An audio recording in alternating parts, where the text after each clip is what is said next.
Hey everyone, it's Kenton Becker, American Pacific Mortgage. I'm here again with another weekly video tip for you. This week's tip is taking a little portion of our homebuyer education class and a topic that I want to talk about, which is how much home can you afford? In the homebuyer education classes that we teach, we spend about 10 or 15 minutes kind of walking through with some of the attendees from the class, having them grab their calculator. So if you got a calculator handy, maybe grab it, grab your phone, plug in some numbers where you can figure out exactly how much home you can afford. So this is a great exercise also to kind of maybe reveal some things in your finances, whether it be your income, it could be in your debts, of possibly some areas that maybe you need to work on if you're trying to afford a certain price of home. If you got a calculator there, grab it real quick. We're gonna go through some stuff. Okay, the very first thing that we need to do is we need to figure out what is your income. Now, when we look at income for a loan officer, we use gross monthly income. Gross monthly income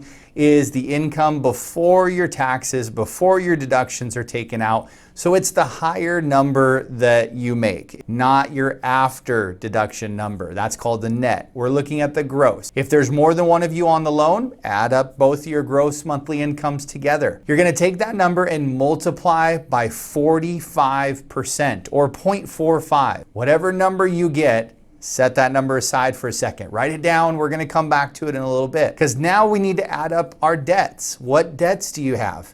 Now, the categories of what we use for debts is very simple. It's credit card payments, auto loan payments, student loan payments, and those are kind of the three main ones. And then there's some intangibles.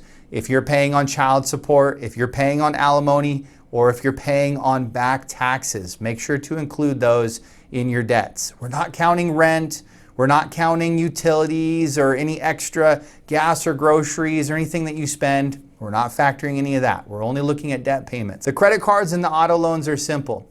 Whatever's on your statement that you receive in the mail, use that as your minimum payment or your auto loan payment that you have. Those are easy.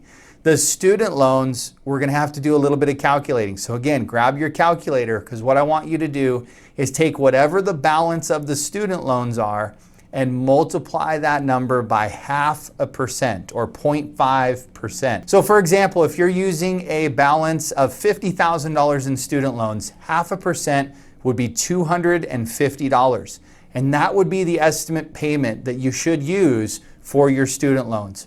Now, it's not always going to be the case. Sometimes you can use a lower number. Sometimes you may have to use a higher number. But I find when it comes to the student loans, because there's so many ways to calculate student loan payments, this is the most consistent and one of the easiest ways to just use an estimated payment. So whatever that student loan payment is, add that to your credit card and your auto loan. That's going to give you your total monthly debt payments. All right, once you have the debt payment number, I want you to subtract it from that income number that we wrote down just a second ago. After you subtract it, whatever number you're left with, that's your maximum monthly house payment. So here's the thing. You're probably going to look at that number and either be terrified, super excited, or maybe a little sad. If you're super excited about it, it's probably because that number came back exactly what you were expecting, exactly what you've budgeted for, maybe even what you're paying in rent right now. Now you can go find a house for that amount. If that number came back a lot higher than you were expecting, it probably made you a little nervous, maybe even a little scared, thinking, I never want a payment that high. And that's okay, because you can always bring that number down. You can always bring that number back to what you're comfortable paying. But if that number came back a lot lower than you were expecting, maybe even less than you're paying in rent right now, you need to look at your income or look at your debts to see if there's some work that needs to be done. Maybe there's some debts that you need to pay off and get those debts a little bit down so that increases your numbers. Or maybe we need to add more income by adding another borrower like a co-signer or a co-borrower, and that can bring in a little bit more income as well.